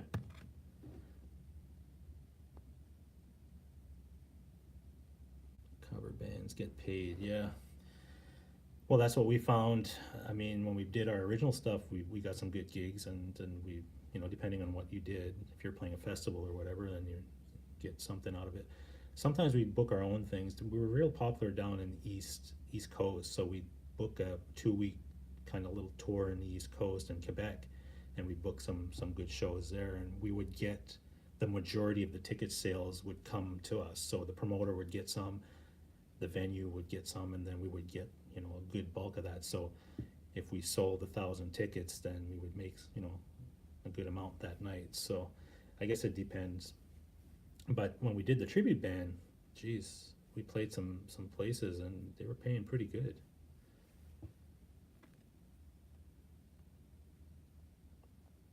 Also did a also back in the early 90s, I played in a Metallica tribute band here in Toronto. We were called Blackened, and that got us a lot of work too. But I was a bass player back then, so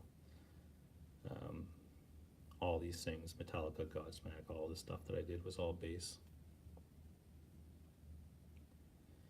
Mr. B&B, take care, brother. Nine fathoms. I don't. How come I only see that here? Let me see. That's weird.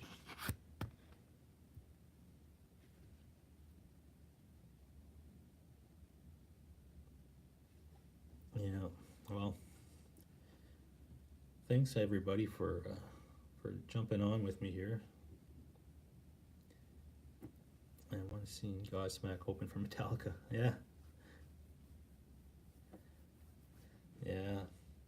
We actually met the guys from Godsmack because we were the tribute band for Godsmack here in Toronto, and then they ended up playing here, and they played a club downtown. I think it was called The Government, and we ended up going to the show, and our agent had hooked up with somebody there and said, hey, and the guys are going to be there, and they were they didn't have a lot of Godsmack tribute bands back then, because Godsmack was initially just starting out. Basically, they started in, I think, 97 or something like that, and we were doing it in 2002. So they invited us backstage and everything, and we met the guys, and it was kind of weird, you know, talking to them and stuff. And really nice guys, though. Really nice guys. And they were all like, yeah, wow, you guys are playing our stuff all over the place. And yeah. And they were, you know, thrilled that there was another band or a couple other bands out there doing their stuff, because it gives them promotion as well.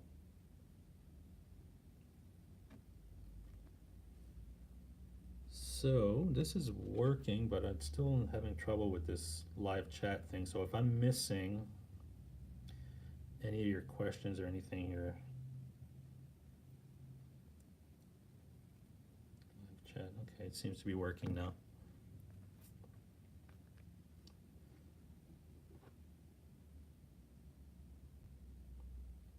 Hey, you're welcome, Jason. Glad to do it.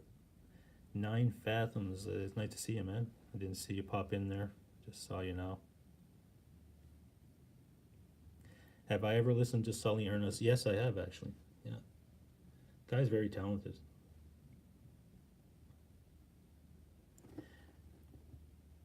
And Godsmack started as, I think they started as just a cover band and playing in Boston and stuff. And hey, Pooh. Take care. Thanks for joining us, man. Yeah, they worked their way up, and it's amazing what they've accomplished. Mitch, you're welcome. Thanks for the great comments. Thanks, man.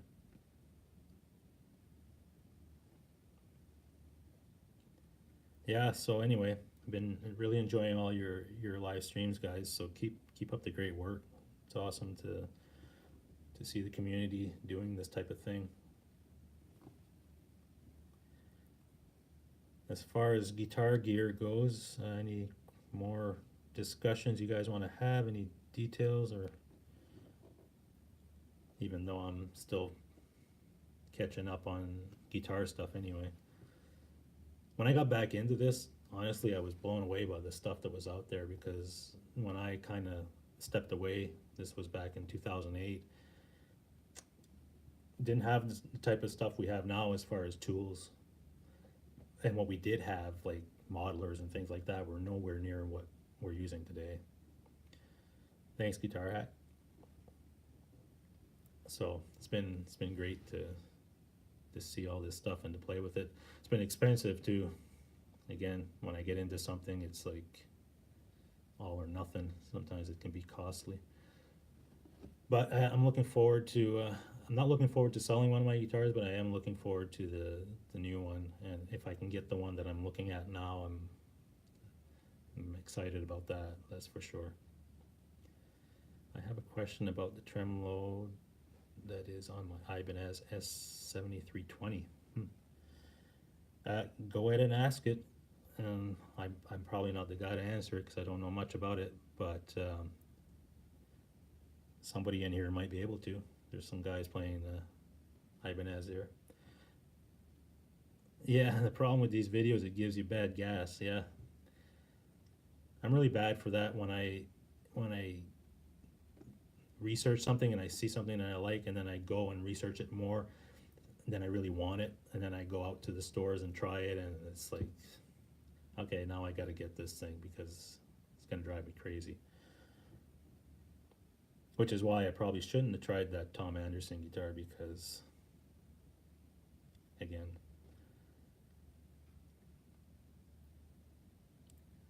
so Metal X, go ahead and ask your Ibanez question, man. I'm not sure. Well, I'm pretty sure I won't have the answer for you, but somebody else in here probably will.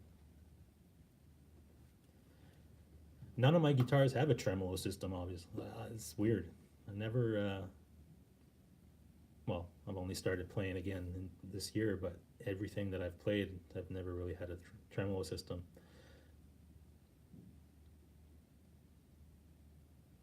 I only want a cheap EVH. Well, Mitch, the only thing I can say about that is you have to find something that your wife wants, and then you can compromise on it. It's all a negotiation, my friend. It has ZR double locking tremolo bridge with removables.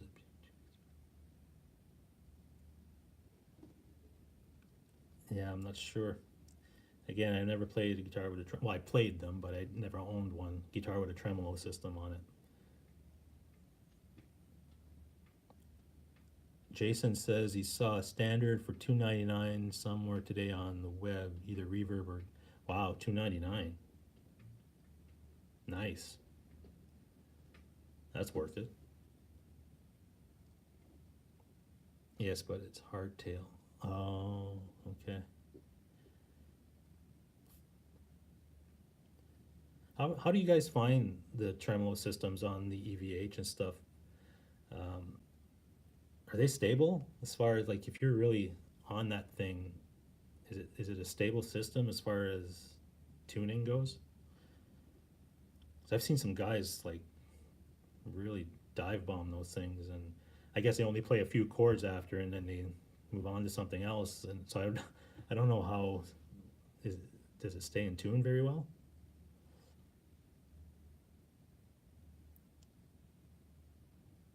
I see Metal X is getting some of his questions answered here, which is cool.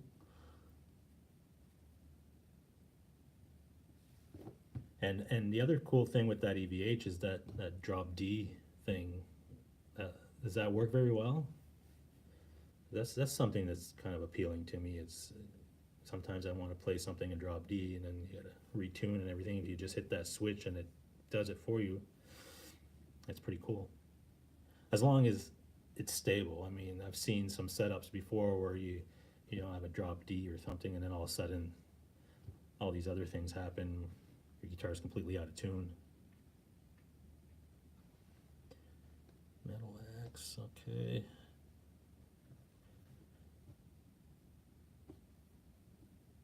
Yeah.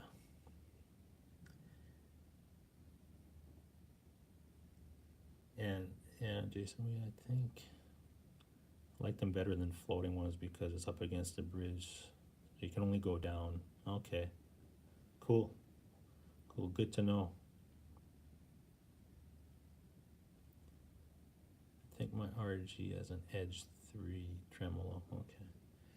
Yeah, I'm not the guy for the tremolo questions, obviously. I don't use them. Drop D works awesome. Flick of the switch. ACD.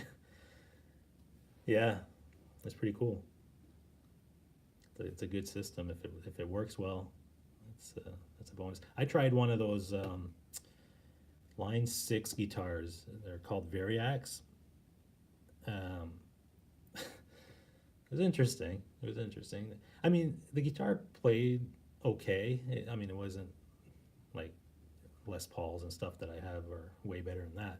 But the concept was kind of interesting, where you could tune every string to whatever you wanted by software. Like you'd load up the editor and you'd say, I want my A string to be this or this, or, and then you just hit the switch on the guitar and it would all work that way, which is kind of mind blowing.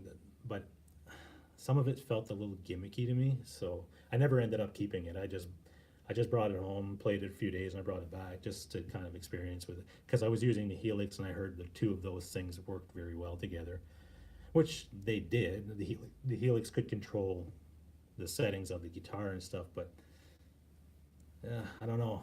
It just wasn't. There's some stuff about it was kind of cheesy. The other thing is, if you're playing one of those guitars and you set it to drop D, what you're hearing out of your speakers is drop D tuning, but your guitar is still tuned to 440. If you can hear your strings at all, it's completely like useless because you're hearing two different things at once. It's not. So I don't know. I'm sure that the technology is going that way where 5, 10 years from now, we're going to be seeing some crazy stuff, just like in the photography industry. What we're seeing cameras do today and what they were doing just 5 years ago. Like, look what you can do with an iPhone. It's amazing. It's a lot of it soft, like you can point your camera and take any image you want, no matter what the lighting, and change it all after the fact, and it looks pretty good. And where we're going to be 5 years from now with that stuff is going to blow you away because I've seen some of that technology coming down. So I can only assume that music is the same way with guitar technology and all that stuff. So I think there's some. I feel that it's going to be cool stuff. Sometimes I'm a traditionalist. Sometimes I want to keep it.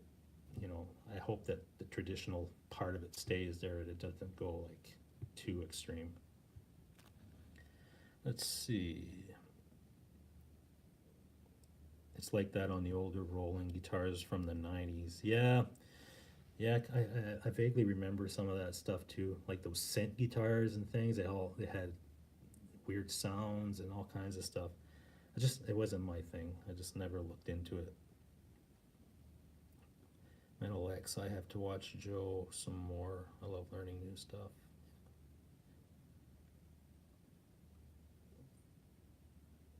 I've seen demos of those guitars before, yeah. Yeah, and that's the nice thing with I guess the internet in general. Anything that you want, you have an interest for, or maybe tend to have, you can find a lot of information for it. Thoughts on the Zoom Q8? I just got one, but honestly, I like the iPhone. Yeah, I've heard some mixed reviews on that unit. Zoom is great for audio stuff, I find. Like I have a Zoom H6 that I use regularly for all my work, and solid stuff. When it comes to they're trying to jump into the video world as far as cameras and lenses and things like that. That's real tricky. I'm not sold on it, honestly. I've never tried one personally, so I can't tell you, yeah, this is crap or not. But I have friends in the industry that have, experimented with stuff, and they've tried some of that stuff, and they're not there yet. It's getting close, and they're doing some interesting things. It's just sometimes there's better options right now, anyway. Hey, Mitch, thanks for joining us, man. I'll try to do a few more of these streams here and there when I have a chance. Have a good night. But there's many companies out there coming out with some really cool, innovative products, especially if you're into video.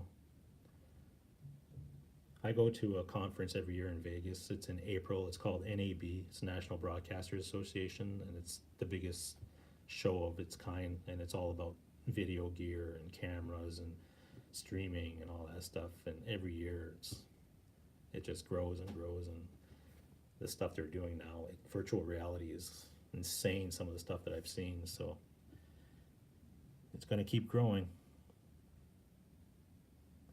Thanks, Jason. Yeah, I'm about to close it down. We've been streaming for well over an hour here, for sure. But thanks for joining us, man. It was great discussion. Keep posting videos. I love watching your stuff too.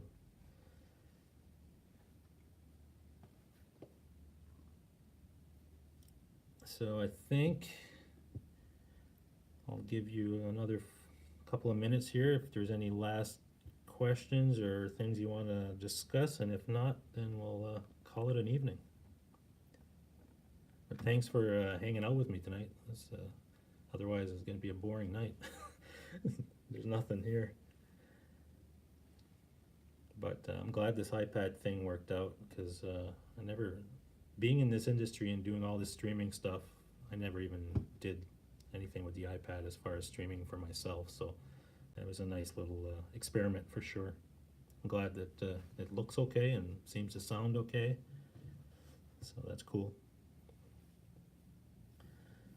So it doesn't look like there's any more questions or anything. So again, guys, thanks for joining me, and I look forward to seeing you guys in the other shows as well. I'll try to stream again soon, and yeah, thanks Metal X for joining us, man. It's awesome. Leave any comments in the comments if there's anything that you want more discussion on that I have any insight on, whether it's cameras or video gear, music, as much as I can help. I'm always willing to do that. Yeah, if you can find those templates for the program you're using, Metal X, you'll find a lot of good use for it. But again, it's a hit or miss, right? You just do a little research and see what's out there. The ones I use, I can speak for, but they are for Final Cut, so that's where that is. So cool, guys. Until next time, have a good night, and stay safe out there. Keep posting some good content, and rock on, I guess. Take care, guys.